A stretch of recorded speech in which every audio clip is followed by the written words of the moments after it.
muito se falar sobre inteligência artificial no segmento de carros autônomos, não é? Dentro, agora, mais recentemente, do setor de artes, e hoje a gente vai falar aqui do setor de pricing. Então eu vou contar um pouquinho do porquê que isso é importante, sigo com casos práticos, acho que aqui é super importante para a gente materializar isso que a gente vai abordar como conceito, então eu vou apresentar 5 casos de uso, 5 casos práticos e reais, aplicados ao B2C, né, que é a empresa vendendo ao consumidor. Vou apresentar alguns casos no D2C, que daí é a indústria vendendo direto para o consumidor, uma onda nova que a gente tem visto, e também no B2B, que aí é a indústria vendendo para o varejo e não diretamente para o consumidor final. No final, a gente abre aqui para esclarecer dúvidas, para responder algumas perguntas, e a gente também aqui poder bater um papo, tá? Brevemente aqui, vocês podem enviar suas dúvidas pelo chat aqui dessa transmissão, tá bom? Tá nesse ícone logo aqui embaixo, nesse ícone aqui do Meeting. Então, à medida que eu for apresentando, fiquem à vontade, podem postar as dúvidas aqui, a gente vai acumulando elas. Se tiverem também algum case para comentar, algo do tipo, coloca aqui, aí depois a gente pode explorar um pouco lá no final, acho que essa troca também faz bastante sentido.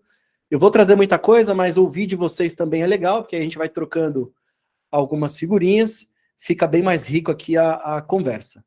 E quem não puder acompanhar a gente até o final, precisar sair, aproveita, pega aqui neste QR Code aqui embaixo, só escanear aí com o celular, pega aqui o nosso contato, depois manda uma mensagem para a gente compartilha o material. Quem se interessar pelo tema e quiser aprofundar depois, quiser marcar uma reunião mais aprofundada no teu setor em específico, fica à vontade. O contato do QR Code, procura a gente marca esse papo mais direcionado, com o maior prazer, então fiquem à vontade, o nosso propósito aqui é realmente compartilhar um pouco do que a gente está vendo e compartilhar um pouco da nossa visão sobre este tema que é tão importante, tá bom? Vamos lá, então, para começar, vamos aterrissar primeiro este conceito da inteligência artificial. O que eu vou falar aqui em linhas gerais, eu não sei se todo mundo aqui está familiarizado com o assunto inteligência artificial, então eu vou trazer aqui uma referência macro do que é inteligência artificial, para daí a gente falar sobre como aplicar isso, então, dentro do pricing, tá bom? Uma referência que eu gosto muito, tá? O link aqui, eu até recomendo que vocês depois leiam essa entrevista, uma entrevista muito bacana, com uma pessoa que é referência no tema de inteligência artificial, machine learning. Ele não é uma pessoa técnica, então é super tranquilo de ler aqui a entrevista com essa pessoa chamada Kai-Fu. A definição que ele dá para o que é inteligência artificial, eu gosto bastante, para mim é uma das melhores definições. Então, eu destaquei aqui a maneira como ele descreve isso. Então, ele diz o seguinte: a inteligência artificial, ela geralmente significa alavancar o aprendizado em um sistema que usa grande quantidade de dados. Aqui a gente já viu o varejo dentro disso. Varejo, naturalmente, produz muitos dados, né? Para tomar melhores decisões, para fazer melhores previsões, não é? Previsão também tem tudo a ver com varejo, né? O varejo não vive sem fazer previsões. Então, para tomar melhores decisões, para fazer melhores previsões, sempre alinhadas a uma meta de negócio. Isso é muito importante e eu friso isso com vocês. Projeto de inteligência artificial, ele precisa estar alinhado com metas de negócio. Que resultado que a gente espera gerar neste projeto, nessa iniciativa. Uma empresa pode usar o Deep Learning, que é esse aprendizado de máquina, esse aprendizado profundo, para daí prever vendas e para fazer previsão de preços. E aí, isso aqui tem tudo a ver com o que a gente vai falar hoje, né? É um pouco desses exemplos que ele já trouxe aqui.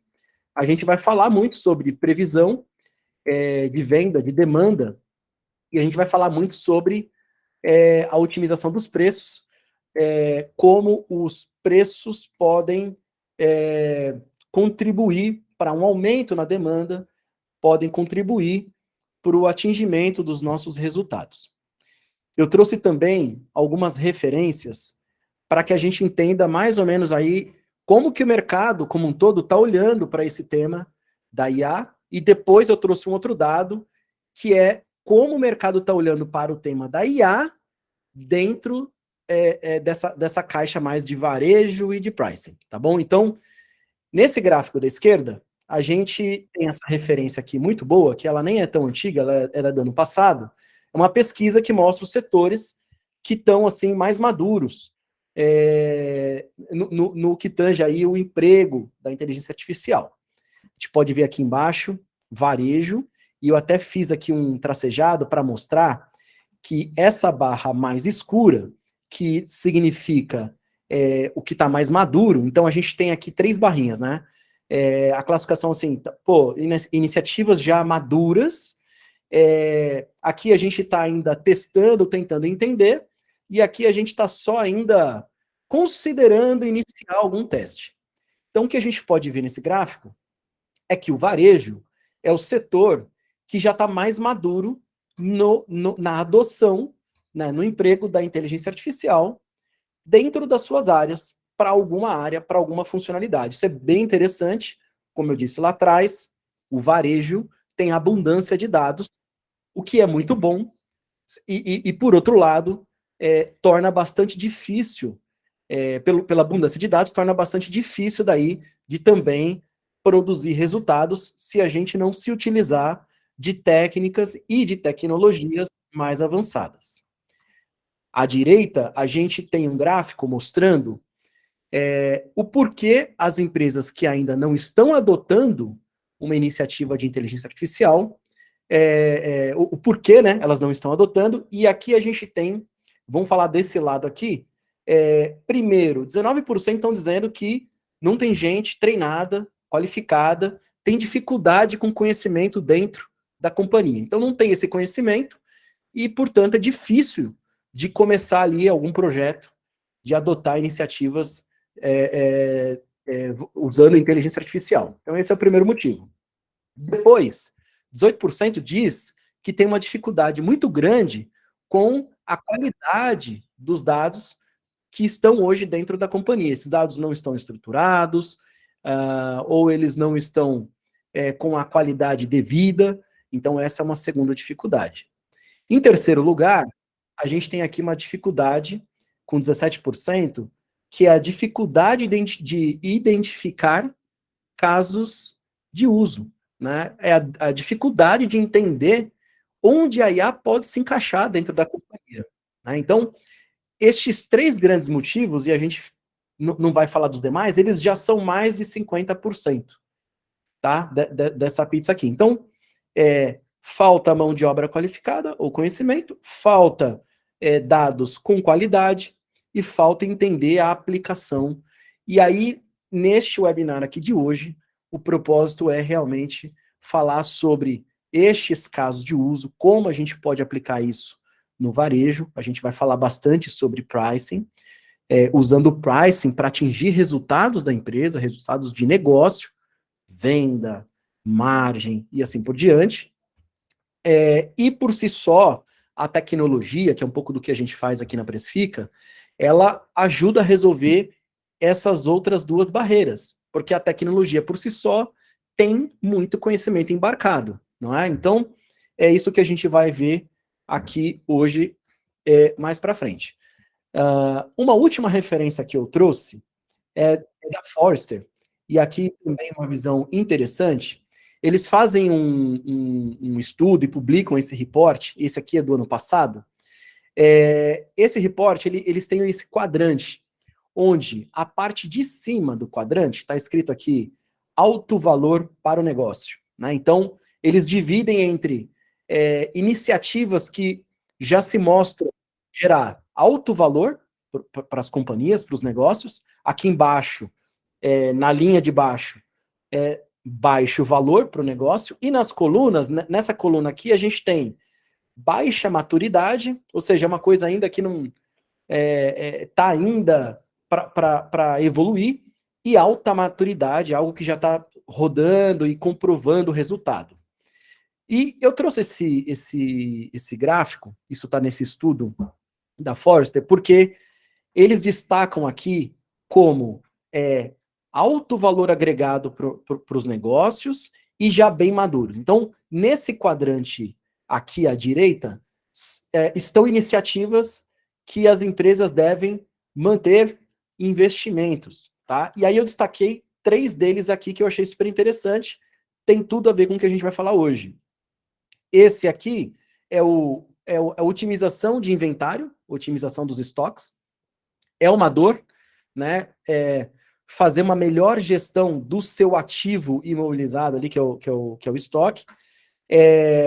Otimização de preços, tá aqui, e análise de tendências e inteligência competitiva.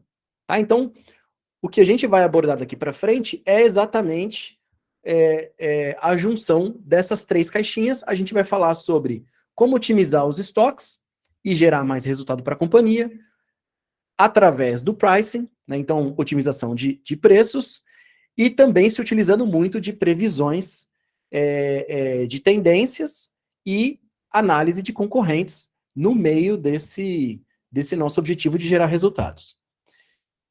Vamos falar um pouquinho aqui, bem rápido, sobre como é hoje.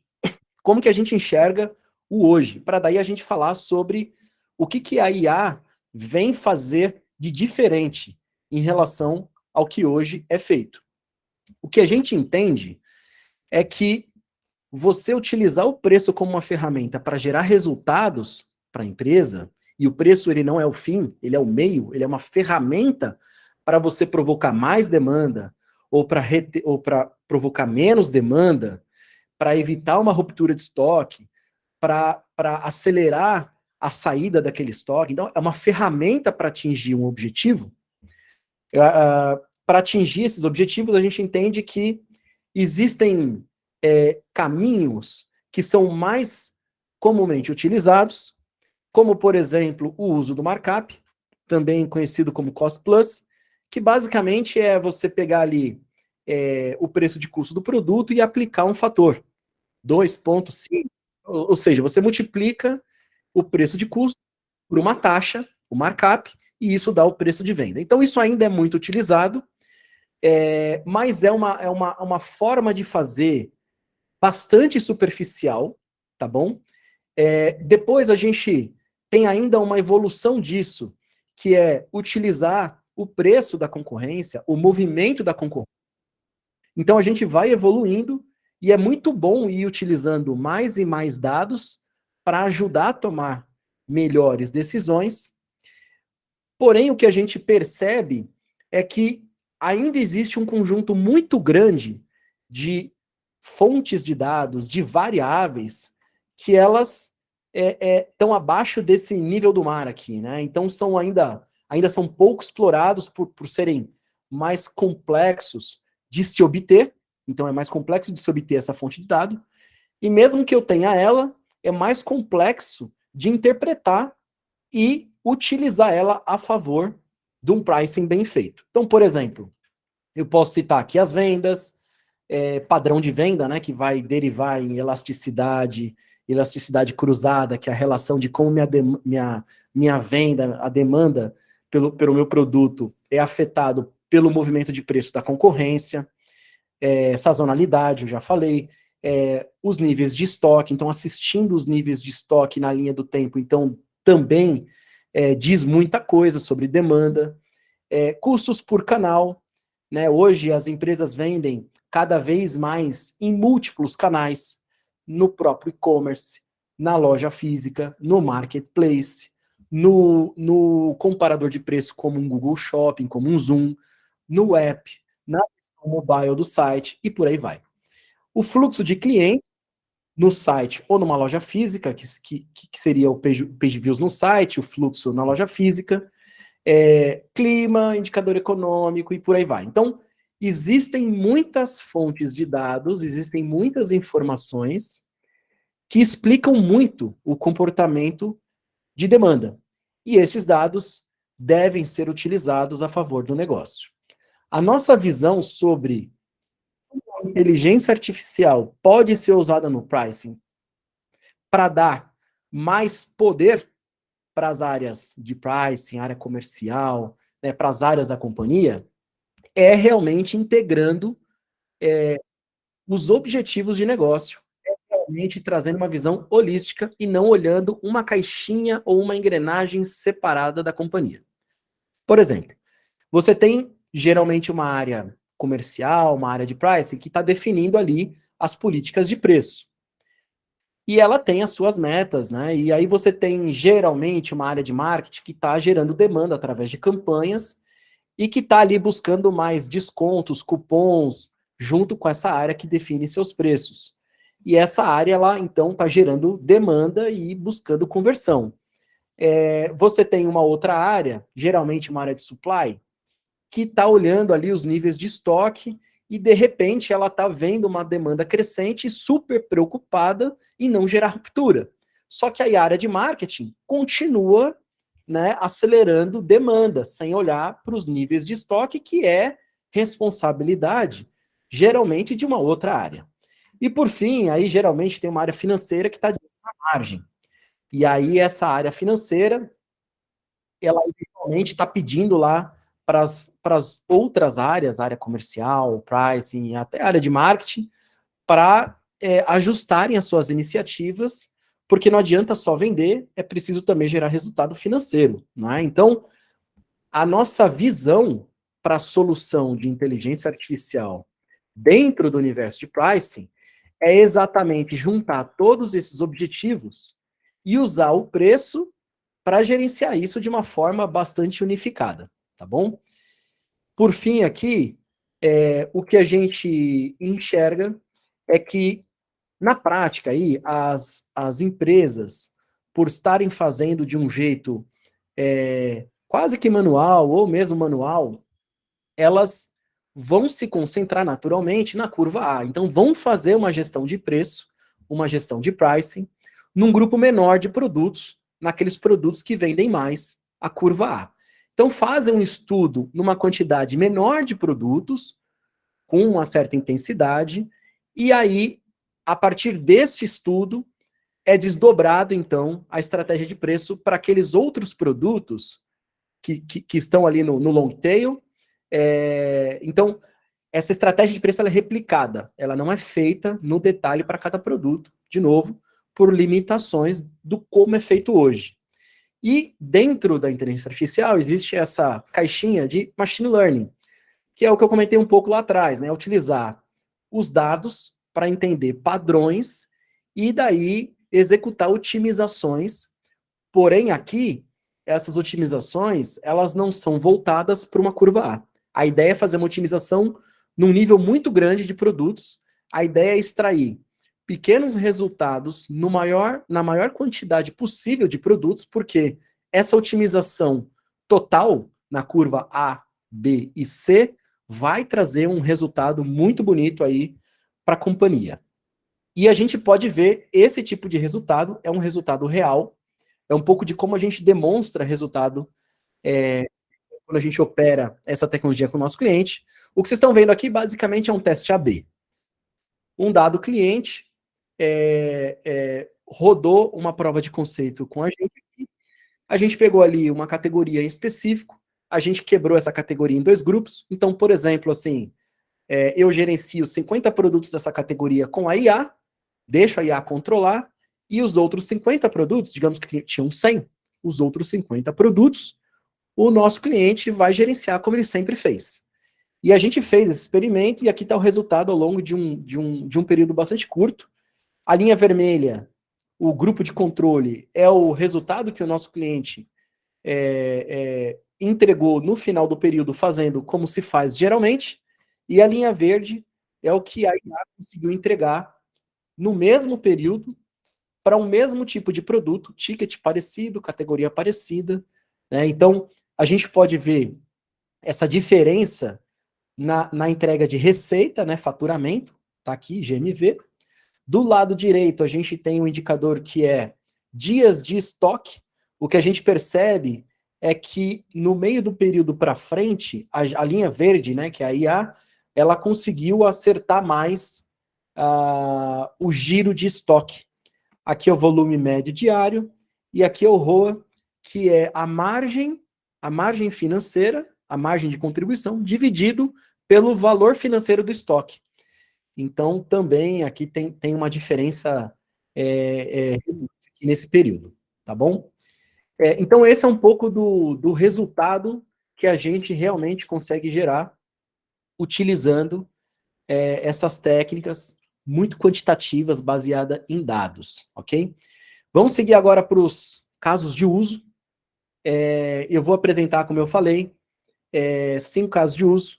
Então, eu vou explorar aqui casos do B2C, vou falar um pouco do setor fashion, que aborda aqui físico e digital. Vou falar do D2C, dentro do setor de eletro, aqui é um canal digital. Vou falar do B2B, setor farma, e aí aqui é físico, não é digital, tá bom? Então vamos ao primeiro caso de uso. De novo, só lembrando, se vocês tiverem alguma dúvida aqui, quiserem comentar, podem usar o chat aqui, a gente aborda daqui a pouco. A Joana está aqui com a gente, eu acabei não falando, a Joana é a nossa head de marketing e comunicação, ela vai interagir ali no chat e vai fazer essa ponte aqui para a gente seguir aqui de maneira mais interativa com vocês, tá bom? Então, primeiro caso de uso, qual que era o desafio?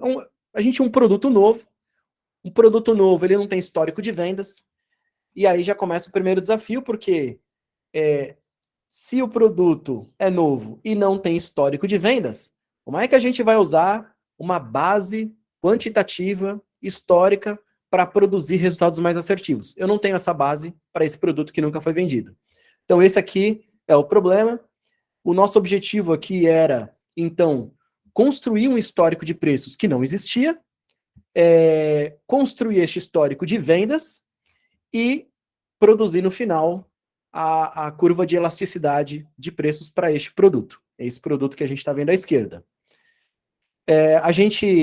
Vocês vão ver na frente que a gente tem vários modelos de inteligência artificial, de machine learning, empregados dentro da tecnologia, e o que eu vou fazer aqui é abordar um pouco de como cada um desses modelos pode ajudar, e aqui então um caso real. Na teoria, só para dar um contexto, na teoria, existe esse modelo que, para a gente aqui, a gente dá o nome de aprendizagem ativa. Perdão. A gente dá o nome de aprendizagem ativa, mas, na teoria, esse é um modelo de aprendizagem por reforço, dentro do assunto de inteligência artificial. O que ele se propõe a fazer? A técnica empregada para produzir um histórico novo e a gente acertar qual é o preço certo para esse produto, basicamente, é o seguinte. Na linha do tempo, a gente determina uma primeira faixa de preço. Imagina esse bloco tracejado. Então, o preço que vai daqui até aqui. Então, determina uma faixa de preço. E eu vou colocar esse preço na vitrine e eu vou, por alguns dias, testar se eu consigo vender. Como que a demanda reage, né? Como que ela se apresenta diante desse preço. Resultado. Depois, no próximo período, eu crio uma nova faixa de preços. Eu já tive um aprendizado aqui, gero uma nova faixa de preços, gero esse aprendizado e vou fazendo isso repetidas vezes, até que, ao final de um período, eu consiga ter produzido vendas suficientes para que eu, do ponto de vista estatístico, tenha dados suficientes para fazer aí previsões. Tá bom? Então, do lado direito, aí um print da nossa plataforma, o histórico disso sendo aplicado de verdade. Essa faixa verde escura representa a faixa de preços que a gente utilizou nesse período aqui. Tá, isso aqui foi em setembro, Depois a gente foi trocando esse range, né? Então, preço mínimo, preço máximo. Lembrando que, eu não comentei, mas toda a operação da inteligência artificial, ela obedece restrições. E eu destaco aqui algumas delas. Então, a gente nunca vai trabalhar fora dos limites de preço que o cliente vai nos entregar para aquele produto em específico.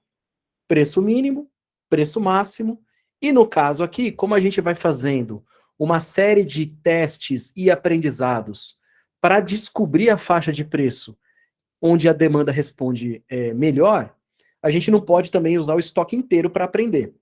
Então, também existe uma lógica dentro do modelo, onde a gente separa uma fração do estoque para gerar aprendizado e uma outra fração para realmente daí buscar a venda e buscar resultado. Então, isso foi realizado com esse produto. Esse mesmo gráfico aqui, nessa linha do tempo, eu trago aqui para a gente entender os modelos que foram utilizados, né? Então, a gente ficou aqui por cerca de 3 semanas fazendo esse experimento para esse produto. Naturalmente, dependendo do produto, dependendo da categoria, se a gente tiver muita demanda para aquele produto, muito tráfego, este aprendizado ele vai acontecer em um prazo muito menor. Aqui ele rodou por 3 semanas, e ao final de 3 semanas, foi possível construir o modelo, possível construir as previsões com confiança estatística, e aí a tecnologia vai para uma outra pista, vamos dizer assim, e ela começa a trabalhar aqui com o modelo de redução de cobertura de estoque, tá bom? Então, esse modelo de aprendizagem ativa, ele serve exatamente para resolver casos como esse. Construir um histórico de preços quando a gente não tem dados suficientes. Seja de um produto novo, que nunca foi vendido, seja de um produto que já estava na vitrine há um tempo, mas não tinha venda, não tinha histórico do mesmo jeito, tá bom? Segundo caso de uso, aqui é um eletrodoméstico, e aqui qual que era o desafio, qual que era o problema que a gente queria resolver. A gente estava muito preocupado, era o desafio do nosso cliente, em entender o impacto que a concorrência tinha na venda desse produto, né? Então, aqui eu vou dar uma pausa e dar uma explicação sobre como a concorrência pode afetar a nossa demanda, né? Então, vão existir produtos que talvez o preço dos concorrentes não influencie muito na nossa venda, na nossa demanda. E, portanto, não há necessidade de ter o preço muito relacionado ou muito correlacionado com a concorrência. Isso precisa ser testado, e é uma das coisas que o modelo de inteligência artificial se propõe a fazer, é descobrir qual é a relação entre essas duas coisas, as minhas vendas com o movimento de preço da concorrência. Depois, eu posso descobrir que sim, a concorrência ou certos concorrentes, eles têm sim um impacto quando eles movimentam o preço, quando eles baixam o preço, por exemplo, eles têm sim um impacto nas minhas vendas. O terceiro ponto, que é super importante, é qual é essa relação? Será que quando o concorrente baixa 10% o preço, eu preciso também baixar em 10% meu preço? Muitas vezes não. Às vezes, o concorrente baixando 10%, eu só preciso baixar 0,5%, 1%, ou eu só preciso fazer uma pequena correção no meu preço. Não necessariamente o movimento deva ser de 1 para 1. E isso é um pouco do que eu vou mostrar aqui agora. Então, o desafio era entender esse impacto da concorrência nas minhas vendas, e com o objetivo de, naturalmente, não perder demanda, não perder margem, mantendo-se competitivo. Aqui a gente passou a utilizar modelos de otimização no nível da variação do produto, porque este item ele tem voltagem 110, 220. E a tecnologia ela permite que a gente possa ter um preço para esse produto independentemente da voltagem, mas vão ter componentes preferem ter preços distintos, faz sentido para o negócio, então é possível, e aqui é um caso. Então, o que eu estou mostrando aqui? É, de novo, um print aqui da nossa tecnologia, mas o que vale explorar aqui é que, rodando estes modelos matemáticos que se utilizam desse conceito de machine learning, ou seja, observando os dados, entendendo padrões, a gente encontra quais são as variáveis que afetam a minha demanda, que afetam a minha venda. E aqui está um exemplo disso. Aqui a gente tem o mês, então tem um aspecto de sazonalidade, o mês influencia a venda desse produto. Meses desde a primeira venda. Isso aqui geralmente pega muito em produtos que têm tecnologia. Vou dar um exemplo de um iPhone. Um iPhone é lançado, ele vende muito. Ao passar do tempo, ele tende a vender menos porque vai ter um lançamento de um novo modelo. Então, o período em que eu estou em relação a quando esse produto foi lançado, ele, para alguns produtos, pode significar muito, e para esse produto, isso significava muito realmente. O meu preço, ele afeta a minha demanda. Aqui, o preço da concorrência foi identificado que ele afeta a demanda. E a semana do mês, a primeira semana, a segunda, a terceira, tem um efeito também de sazonalidade. Então, no final das contas, a tecnologia baseada na inteligência artificial, no machine learning, ela concluiu que essas são as chamadas features do modelo, ou seja, são as variáveis que juntas explicam o comportamento da demanda. Uma outra coisa muito bacana nisso é que, dado que você descobriu o que afeta a sua demanda, você consegue fazer simulações. Apesar da tecnologia rodar de maneira bastante autônoma, é muito importante que dentro do universo de inteligência artificial, a gente não utilize aí uma caixa preta. Então, essa é uma maneira de mostrar e dar transparência, né, dentro da tecnologia. A gente consegue fazer simulações de cenário. E aqui está um exemplo. Então, aqui eu simulei um cenário que seria o seguinte. O produto aqui era 319, e eu estou simulando aumentar 10% o meu preço. Então, se eu aumentar o meu preço em 10% e tudo aqui mais constante, eu tenho aqui já uma ideia de elasticidade, que é de 0,47, e o impacto é de uma queda na demanda. Então, eu caio aqui em 4,7% o meu volume médio diário, mas eu aumento a receita em 2,9% e eu aumento minha margem em 13%. Tá bom? Uma outra simulação. E se eu mantivesse o meu preço, mas a concorrência reduzisse em 10% o preço? O que isso provocaria no meu resultado? E aqui está a simulação. Então, cairia aqui em 3,2% o volume, a receita e a margem. Ok? E aí, vamos dizer que eu não queira perder volume. Eu não quero perder volume. Então, eu vou simular um terceiro cenário. A concorrência vai baixar 10% o preço? Eu também vou baixar 10% o meu preço. O que acontece? E aí, olha que interessante. Eu não perco volume, ok? Então, eu mantenho meu volume médio em cerca de 3 unidades por dia, porém, eu perco 10% no meu faturamento, porque eu derrubei meu preço, e eu derrubo em 21% a minha margem. Ok? Então, é o tipo de simulação que é muito importante para a gente tomar decisões assertivas dentro de pricing. Isso é possível usando tecnologia para cada produto, gerando esse tipo de visão e tomando essas decisões com base em previsões. Ok? Terceiro caso de uso, aqui eu vou abordar um pouco nível de estoque. Então, aqui qual era o problema? Eu queria evitar que um volume de produtos ficasse acumulado no meu estoque, tanto quanto eu não queria vender muito rápido e gerar ruptura, ficar sem esse produto na vitrine. Então, qual que é a ideia? Eu preciso equilibrar a minha demanda, mais demanda e menos demanda, sempre olhando para o estoque, porque eu não quero nem acumular estoque e nem ficar sem estoque. Então, toda vez que o estoque estiver acumulando, eu vou mexer no preço para atrair demanda, vender mais, e toda vez que a demanda estiver muito quente, com risco de gerar ruptura, eu corrijo o preço. E aí eu seguro ali o nível de estoque. Então, neste caso aqui, o cliente nos entregou uma meta. A meta dele era manter a cobertura em 90 dias. É um produto de reposição contínua. Então, ele está sempre repondo o estoque, né? E aí está aqui o resultado. Na linha do tempo, o que a gente pode ver?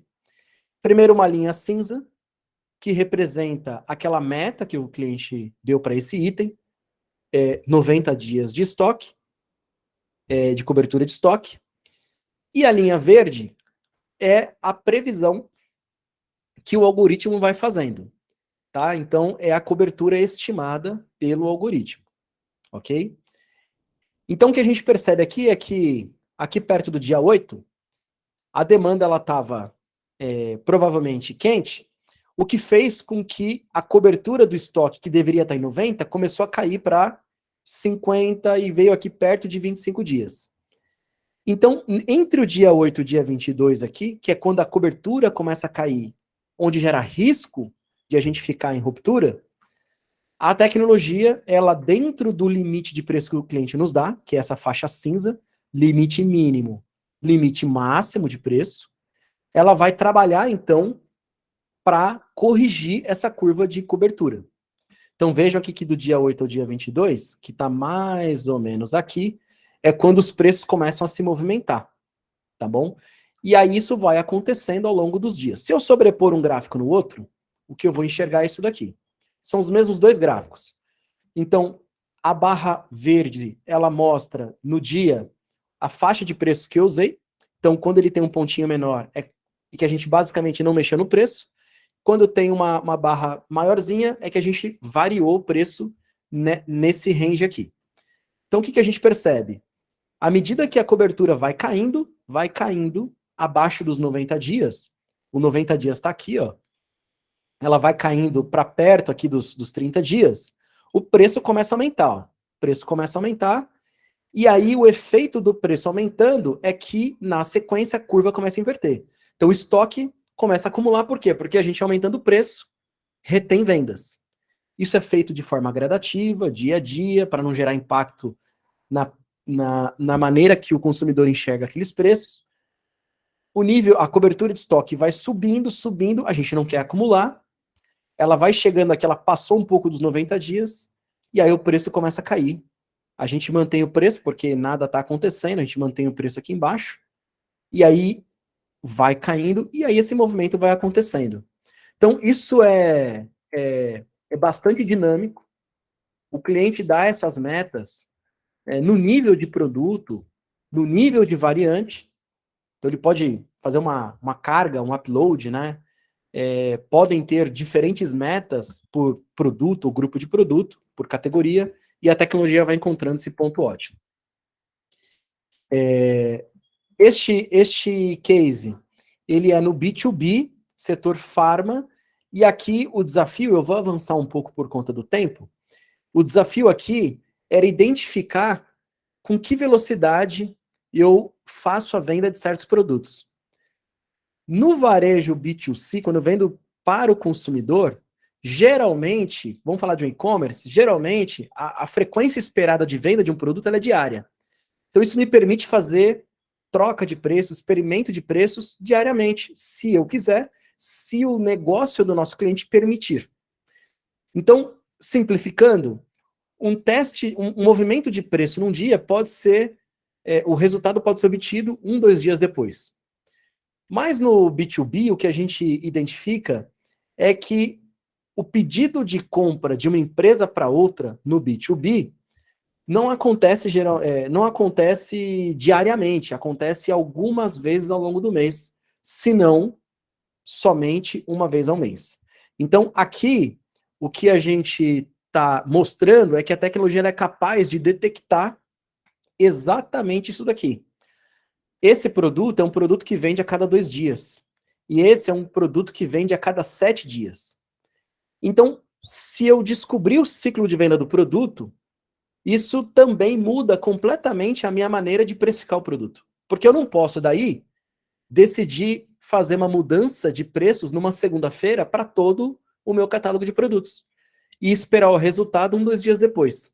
Porque vão ter produtos que mostram resultado 2 dias depois, vão ter produtos que mostram resultados somente 1 semana depois.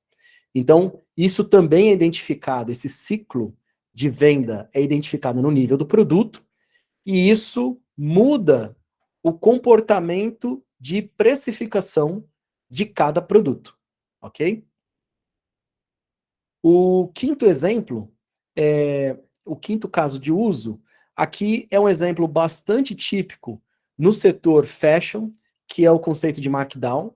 O markdown é aquele conceito onde a gente começa a vender um produto ali por tabela cheia, e aí eu tenho um prazo para vender aquela coleção de inverno, de verão, então eu tenho X meses para zerar aquele estoque, e aí ao longo desse período, dessa coleção, eu vou reduzindo o meu preço, gradativamente. Na prática, o que a gente vê, e aí a gente está acostumado a ver isso nos shoppings, é que você passa numa certa época do ano, numa troca de coleção, e você vê aquela placa na vitrine, 80% off, 60% off. Geralmente isso acontece porque a loja não conseguiu vender o estoque a tempo. Então ela está com o estoque retido, acumulado, no fim da coleção. Aí ela precisa liquidar. E o que a gente faz com a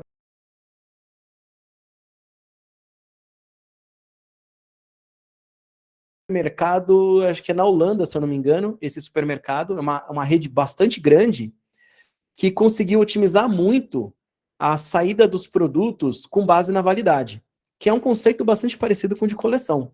Não deixa de ser validade, o fim da coleção não deixa de ser prazo de validade. Então eles começaram a regular os preços de uma maneira mais dinâmica, sempre orientado ao nível de estoque e ao prazo de validade. E é isso que eu vou mostrar aqui.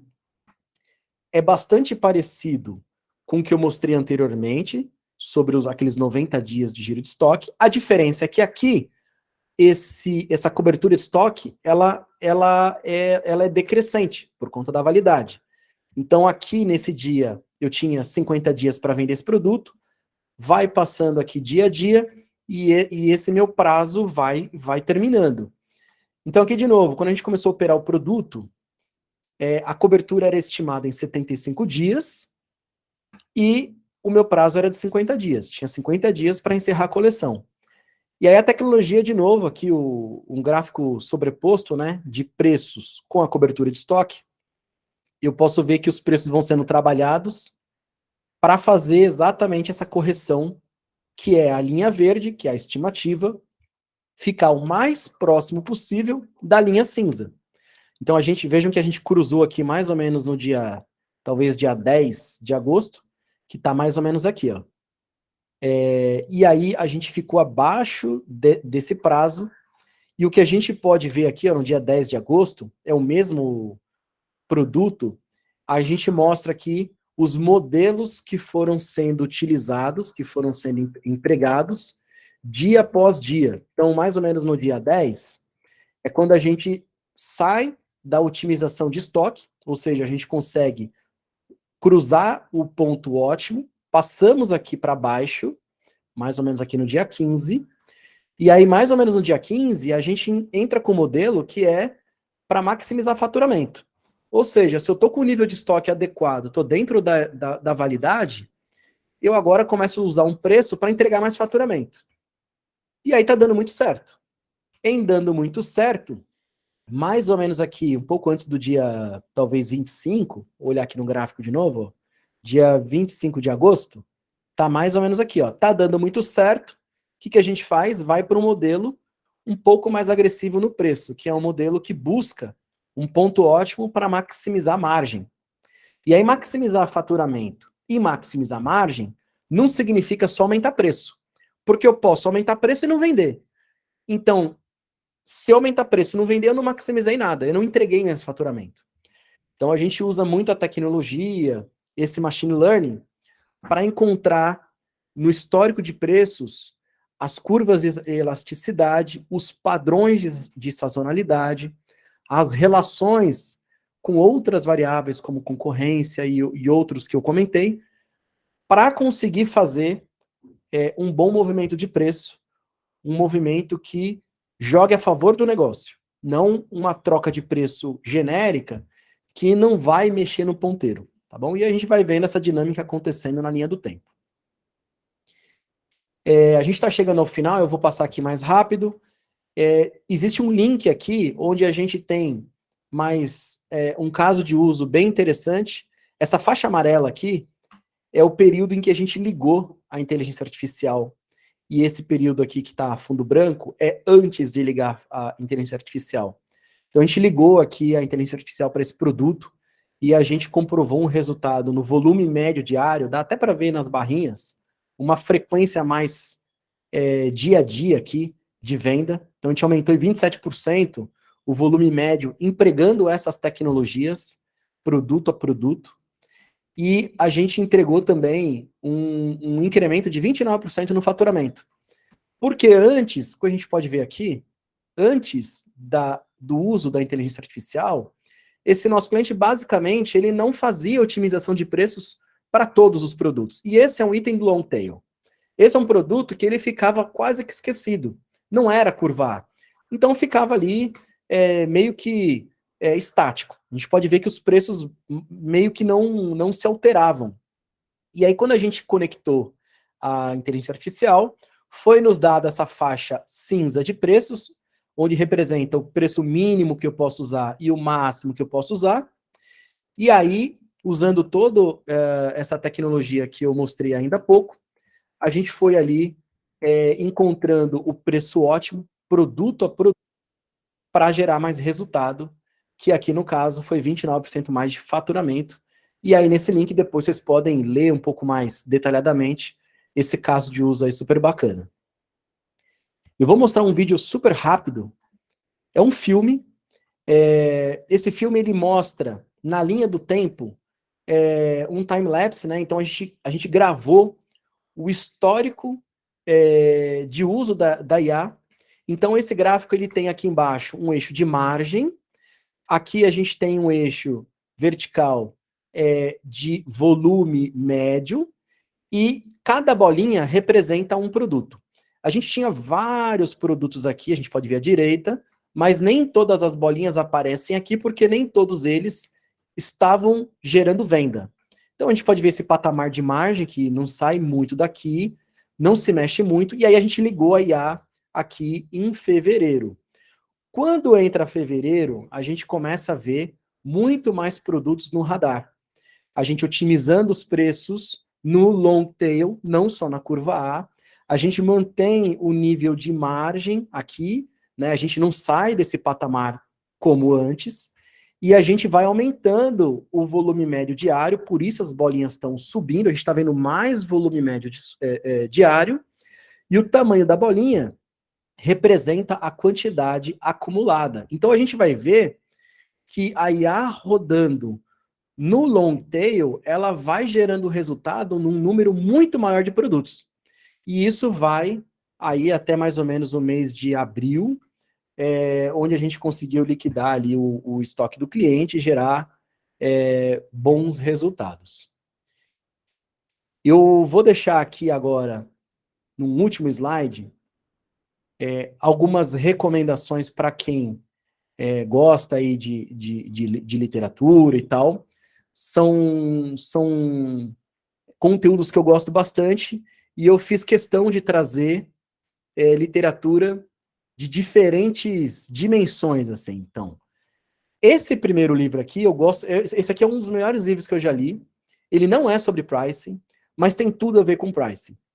Ele conta a história de uma gestora, que é a gestora que, ao longo de, acho que mais de 30 anos, é a gestora que mais entregou resultado, e é uma gestora que ela se propôs a utilizar métodos matemáticos e estatísticos para operar no mercado de ações. Então, conta a história, como foram vencendo, foram trazendo o conhecimento que estava na cabeça de gestores para dentro da matemática. É uma história bem legal, tem tudo a ver com pricing. Inclusive, tem alguns modelos que a gente também usa dentro da nossa tecnologia, tem muita relação. Para quem tiver curioso sobre inteligência artificial, esse livro é legal. Esse aqui também é muito bom. Quem escreveu é o Kai-Fu, que é aquela fonte que eu citei lá no começo, uma visão bem grande sobre vários segmentos da economia que vão se transformar usando a IA. Esse livro aqui, esse é um livro, assim, que para mim é um livro de cabeceira, assim. Ele é um livro que foi muito importante para a gente aqui na companhia, quando a gente começou ali a construir os nossos modelos, os nossos modelos que rodam na inteligência artificial aqui dentro desse guarda-chuva. É muito importante ter conhecimentos sobre microeconomia. Quem gosta, essa é uma boa recomendação. Quem gosta do tema de economia, microeconomia, vai gostar. É um livro um pouco mais denso de se ler. Esse é um livro mais sobre pricing. E eu deixo aqui também uma recomendação do nosso blog. Tá bom? Então, o nosso blog, a gente está sempre postando muito conteúdo. A gente também é bastante ativo no LinkedIn, nas redes sociais. Então, também deixo aí como recomendação. Tá bom? Eu dei uma acelerada aqui mais no final. A gente agora abre aqui para conversar com vocês. A Joana acho que pode me ajudar Sim. aqui a trazer um pouco, né, as dúvidas. Sim. E aí, quem quiser falar, abrir o microfone, fica à vontade, levanta a mãozinha aqui por esse ícone, que a Joana libera aí a gente também pode ir conversando aqui, tá bom? Obrigado aí a todos. Ricardo, vamos lá. O Alexandre, ele tinha colocado uma pergunta que é o seguinte, tem a ver com produto novo, tá? No caso de produto que é lançamento, onde não há histórico de vendas anterior, é preciso iniciar vendas reais. Para o algoritmo criar um histórico por IA anterior, ou ele cria um histórico antes do lançamento de fato, sem nenhum dado de venda real. Então, como é que funciona aí em caso de produto novo? Basicamente, existem duas grandes técnicas para se fazer isso. E eu já vou falar sobre essa que eu mostrei.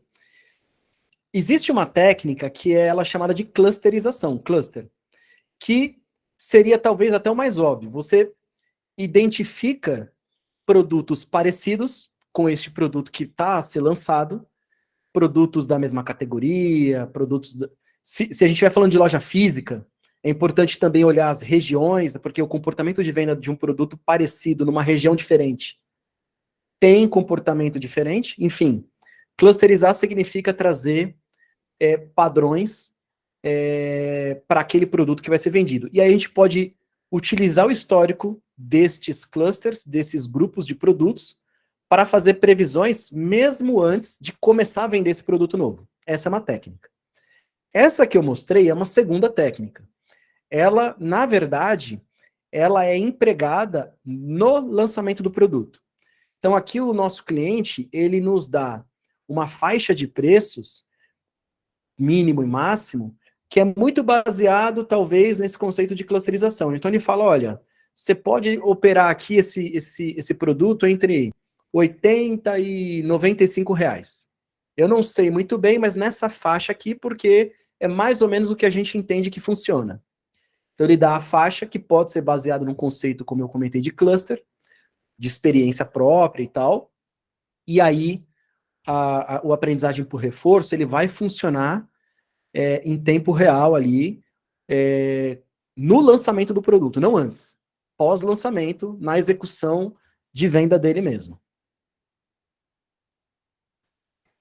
Ricardo, o Alexandre foi quem nos colocou a pergunta. A Isabela, ela perguntou se vamos encaminhar a apresentação para quem está a participar. Eu já disse que sim, vou encaminhar para os e-mails que estão cadastrados.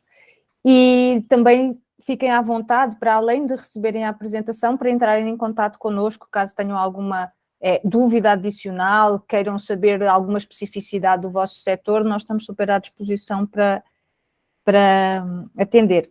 O Alexandre está aqui a dizer que tem mais uma dúvida. Tá bom, olha, só um recado aí, acho que a gente consegue aqui, pelo menos do nosso lado, se estender aí por mais uns 5 minutos, e aí quem quiser, a gente já deu aqui às 5 horas, mas quem quiser continuar aqui e colocar as perguntas, fica à vontade, tá bom?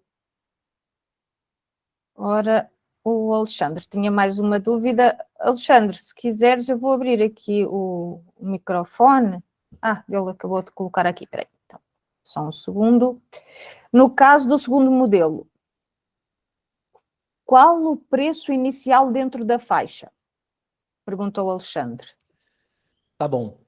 Não tem um preço pré-definido. O que a gente tem, no exemplo que eu dei, seria, sei lá, a faixa de entre 60 e 95 reais. Então, a gente tem esses limites. E aí, o que é feito numa primeira rodada, que são várias rodadas de teste. Na primeira rodada, a gente faz um sorteio de um preço dentro dessa faixa. Então, eu vou escolher ali, sei lá, 75 reais. E esse primeiro sorteio, ele é meio aleatório mesmo. E aí a gente testa esse preço. Depois, e a gente vai fazendo isso diariamente, né? Aí, claro que isso também depende do negócio. Existem negócios que não vão permitir que a gente troque o preço todos os dias.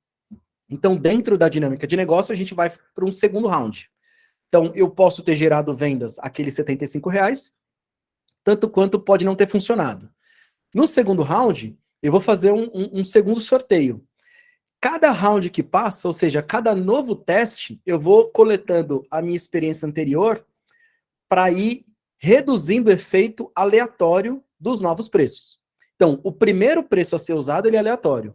Os próximos vão se utilizando dos experimentos anteriores para ir afunilando os próximos preços, até que eu consiga, ao longo desses experimentos, do uso de vários preços, construir uma curva de elasticidade, tá bom? Obrigado pela pergunta aí, Alexandre.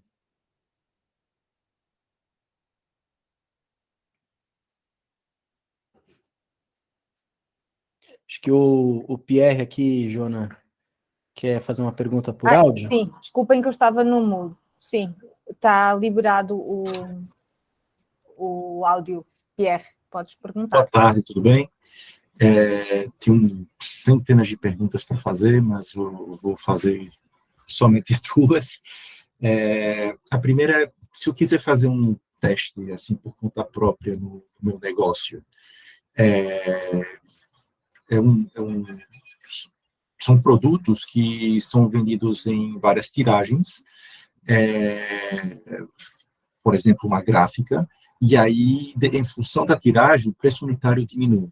Então, ao contrário de um aspirador de pó, cujo preço não vai, me parece, depender do preço de outro produto da mesma empresa, quando o preço unitário de um produto depende da tiragem, eu não posso ter, por exemplo, 1.000 unidades, o unitário ser mais caro do que aquele que, o mesmo produto, 2.000 unidades. Como que é feito nesse caso? E aí, a outra pergunta seria, qual é o mínimo de dados que você acha que a gente precisa para começar a precificar usando inteligência artificial? Como que você coleta esses dados? Por exemplo, você falou de concorrência, não é simples coletar dados de concorrência via web scraping, pelo menos, acho que cada site precisa de um caso específico, e a cada quanto tempo você atualiza esses dados para ter uma nova previsão? Boa. Obrigado aí pela pergunta, Pierre. Então, vamos lá. O dado de concorrência, hoje, a gente se limita a coletá-los no digital. Então, a gente hoje consegue coletar via web scraping, em sites de e-commerce, sites de comparação de preços, sites de marketplace, e agora, mais recentemente, inclusive, em aplicativos, tá? Então, a gente hoje... na verdade, a Precifica existe... está fazendo 10 anos agora, no próximo ano. Então, a gente já faz isso há 10 anos e é uma das nossas especializações fazer essa captura em alta escala em sites de e-commerce e tal. Então, existe, sim, bastante desafio para fazer isso bem. Isso, para a gente, é uma barreira vencida. A frequência com que a gente faz. O nosso cliente, ele determina a frequência, e isso tem uma relação com o investimento que ele faz. A gente pode fazer, no mínimo, uma vez ao dia, essa captura, esse web scraping, essa coleta dos preços, né? E não é um preço, é dos preços, porque você tem o preço, o D, preço por, se você vai para o setor farma, você tem o preço do laboratório, que é a condição do laboratório. Se você tiver no marketplace, você tem o preço especial se você usa o meio de pagamento do marketplace e por aí vai. Então, os preços. Então, a gente coleta isso no mínimo uma vez por dia e no máximo a cada 1 hora do dia. E aí, naturalmente, isso depende do investimento que o nosso cliente faz com a gente e depende também da dinâmica do negócio dele. Vão existir setores que dependem de um dinamismo maior. Então, você me perguntou sobre como a gente coleta, com que frequência a gente coleta. Você me fez uma outra pergunta, perdão. Isso, a outra pergunta era sobre produtos da mesma empresa cujo preço depende de outro produto da mesma empresa. Isso, eu não posso ter um produto que seja mais barato do que outro, necessariamente. Então, se eu estou mudando o preço de um produto, necessariamente o segundo vai ter que ser alterado, para não haver... Eu não posso vender, sei lá, 250 canecas no preço unitário mais barato do que 200 canecas, por exemplo. Senão, para o meu cliente não vai fazer sentido. Perfeito. Existem algumas maneiras para se fazer isso. Nestes exemplos que eu dei ali de moda, inclusive tem um pouco disso, porque você tem o tamanho, você tem a grade, né? A grade são as cores e os tamanhos da roupa, né? Da camiseta. E a gente tem clientes que, por exemplo, no setor de moda, você vai ter do P até o G o mesmo preço, e o extra large, né? Ele vai ter um outro preço, ele vai ser mais caro. Então, toda vez que eu mexo no preço daquela grade PMG, eu também preciso mexer com uma certa lógica no preço do extra large para ele acompanhar essa proporção.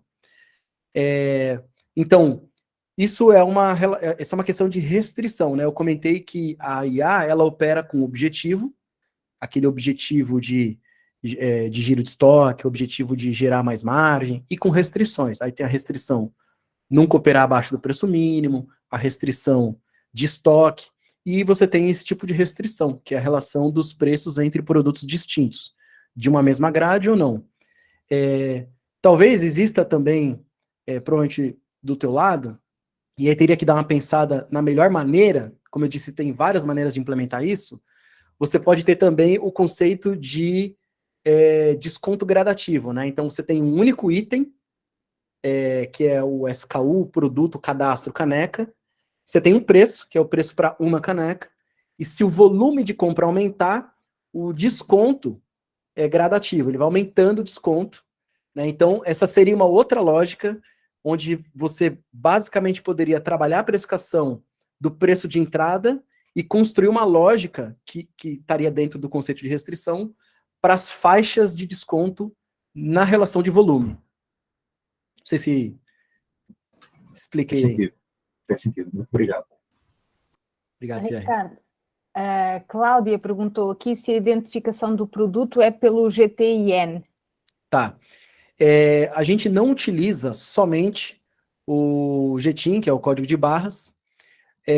Primeiro, porque quando eu recebo um código de barras e vou usar ele para cruzar com outros produtos, no e-commerce, a gente pode ter sites que não estão publicando esse código de barras. Então, eu não necessariamente sempre vou ter o código de barras.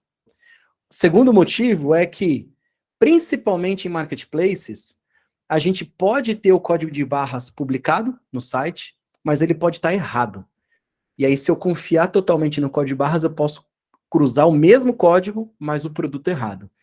Então, como a gente faz do nosso lado, a gente hoje utiliza uma quantidade bastante grande de informações do produto, o nome, aí a partir do nome a gente quebra quase que numa especificação, então a gente extrai medidas, a gente extrai marca, a gente extrai modelo, uma série de informações, aí depende da categoria de produto. A gente utiliza os códigos, o código GTIN, né, que é o código de barras, pode ser o código do fabricante, e por aí vai. Então a gente procura reunir uma grande quantidade de informações sobre o produto, incluindo a imagem, e a mesma coisa a gente faz com os dados que estão na internet, que a gente está capturando, fazendo o web scraping. E aí a gente, com essa nuvem de informações, a gente faz o cruzamento. Então, às vezes, a gente consegue fazer o matching, a comparação de um produto que eu tenho o EAN aqui e eu não tenho o EAN aqui. Ou de um produto que eu tenho o EAN aqui, tem o EAN diferente aqui. Mas é o mesmo produto, tá bom? Por aqui acabaram as perguntas, Ricardo. Ô, Ricardo, boa tarde, tudo bem? Sou eu, Hugo. Tudo bem, Hugo? Você falou referente à imagem, né? Então, quem entra essa estratégia aí seria lá o aprendizado de máquina, né? O Deep Learning também, para fazer essa leitura, né? Para criar o feature, né? Feature map, né? E gerar essa informação para tomar com decisão, né? Seria isso também. Além dos dados EAN, que você falou, ele pega também a imagem do produto, né? Interessante. Sim, são dois processos distintos, né? Um é para descobrir qual é o produto lá naquele outro site e trazer o preço do concorrente. Então tem um processo, o primeiro processo é o processo de comparação, a gente chama de matching. E aí quando a gente usa a imagem no processo de matching, a gente está usando tecnologia para tentar, através da imagem, aproximar os produtos o máximo possível. E aí tem uma série de processos, né? Que aí, nesse caso, já vem o Machine Learning, né, e o Deep Learning, né, para fazer essa comparação, né, identificação. Hoje Interessante. realmente você tem muita referência bacana de utilização, né, de Machine Learning em reconhecimento de imagem, reconhecimento de vídeos, né? Legal, legal. Mais uma vez aí, né? Abraço, tchau, tchau. Obrigado, Gu, abraço. Vou colocar aqui o nosso LinkedIn para quem tiver interesse em seguir, tá bom? Tá bom, é isso? Então, obrigado aí por acompanhar aqui, pela audiência. O propósito mesmo era compartilhar um pouco desses aprendizados.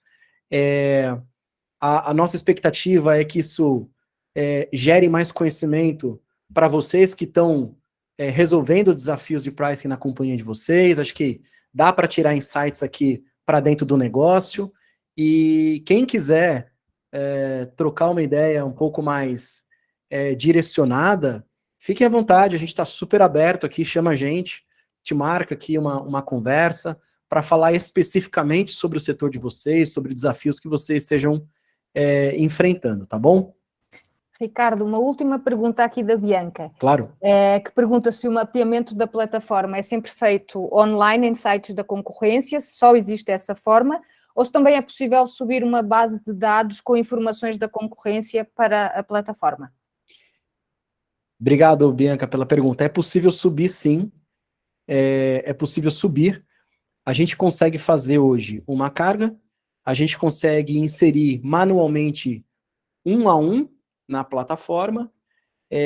Geralmente, quando uma empresa começa a trabalhar com a Precifica, ela não quer ter esse trabalho, então a gente faz esse processo do zero. A não ser quando a empresa, de repente, já usa alguma técnica, de algum jeito já faz isso com alguma tecnologia, e já tem isso, já faz manualmente, já tem a planilha. Então, aí a gente consegue utilizar essa base e acelerar o processo, a gente importa. Logo após, ela disse isto para casos em que não há identificação dos preços no site, tá? Para casos... Eu acho que eu entendi o caso. A gente tem... Eu até acho que no caso que eu mostrei do B2B aqui, setor farma, ali a gente tem preços de concorrência dentro do modelo desse nosso cliente, e essa concorrência não está na internet. Aqui, como é feito? Esse cliente, ele tem um fornecedor de pesquisa offline, e aí ele nos fornece essa base e a gente importa a base de preços. Então, a base de preços, ela fica disponível na nossa plataforma. Eu acho que é nessa linha, né, Bianca? Tá joia, vi aqui. Tá joia. Obrigado. Então, acho que fechou. Muito obrigada a todos pela presença, pelo interesse. e até uma próxima. Boa tarde, gente. Obrigado. Tchau, tchau. Tchau, tchau, pessoal. Boa tarde. Obrigada, tchau. Boa tarde. Boa tarde a todos. Tchau, tchau. Boa tarde, tchau, tchau.